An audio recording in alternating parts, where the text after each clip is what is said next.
Wow, eto na po ang aming inani.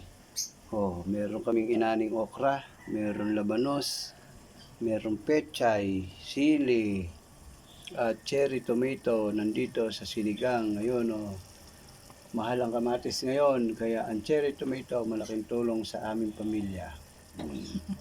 Ito ang aming mga inaning gulay, labanos, pechay, okra. Yung giant talong, hindi muna yan gagalawin kasi bibinhiin natin yon ang giant talong. Ayun, ang giant talong. Sa ibaba. Ayun. Dalawang bunga. Marami pang bunga yung iba. Nakakatuwa yung cherry tomato, no? Parang ubas, no? Ayun, oh. Mataas eh. Cherry tomato. Yun, oh. Mataas siya, dami niyang ano.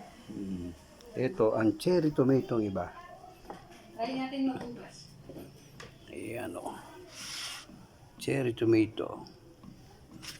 Sinahog namin yan sa sa sinigang. Ang cherry tomato ay mas mahal sa mga karaniwang kamatis. Ang cherry tomato ay iba ang lasa niya. Kakaiba.